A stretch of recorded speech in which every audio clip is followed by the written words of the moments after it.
नाथ सकल संपदा तुम्हारी,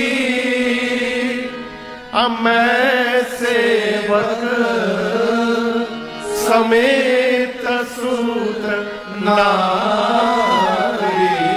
हे नाथ, आज मेरे जीवन की जो भी संपत्ति है वो आपकी कृपा प्रसादी है।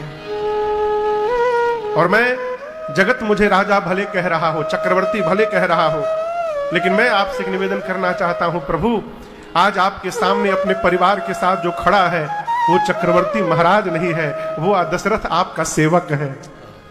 मैं पूरे परिवार के साथ आपका सेवक हूं, मैं सेवक समेत सुत नारी। आगे की बात और अद्भुत है। महाराज कहते हैं, हे विश्वामित्र जी, मैं अपने जीवन के चौथेपन में आ गया हूं, वृद्धावस्था में। क्या पता कल जीवित रहूं या ना रहूं। विश्वामित्र जी बोले, फिर? महाराज बोले, प्रभु एक निवेदन है आपसे। इस बार जैसे मेरे ऊपर, मेरे परिवार पर आपने कृपा की है, जब मैं इस संसार में नहीं रहूंगा उसके बाद भी करब सदा लड़कन पर छोहू, करब सदा लड़कन पर छोहू।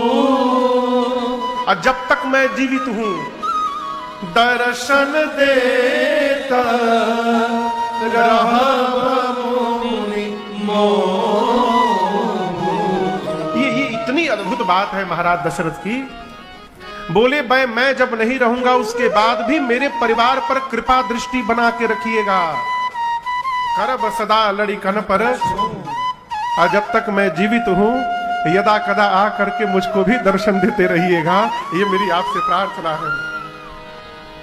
ये प्रसंग कहता है, किसी भी संत के पास जाइए, किसी भी महात्मा के पास जाइए, तो ये ना पूछिए कि व्यापार आगे बढ़ेगा कि नहीं बढ़ेगा।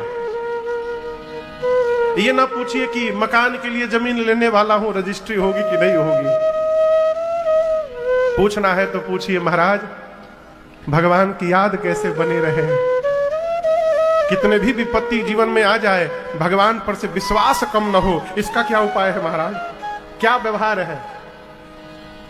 किसी संत से मांगना भी हो तो एक ही बात कहिए, अपनी कृपा दृष्टि बना के बस रखिए हमारे पर। क्यों? जहां संत की कृपा हो जाती है वहां अनंत की कृपा अपने आप हो जाती है। संत जहां कृपा कर दे वहां भगवान पीछे पीछे पहुंच जाते हैं। यही बात चक्रवर्ती जी कह रहे हैं। करब सदा लड़कन पर छोहू, दर्शन देता रहमुनि मोह। इतना कह के श्री चक्रवर्ती जी महाराज बच्चों के साथ और रानियों के साथ मिलकर विश्वामित्र जी के श्री चरण में दंडवत करते हैं। गिरते समय, प्रणाम करते समय इतने विह्वल हो गए कि मुख से शब्द नहीं निकल पड़ रहे। परे चरण मुख आवल बानी। आशीर्वाद देकर, अनुमति लेकर विश्वामित्र जी बक्सर की ओर बढ़े हैं। और यहीं पर पूज्यपाद गोस्वामी तुलसीदास जी महाराज बाल कांड की कथा को पूर्ण किए हैं।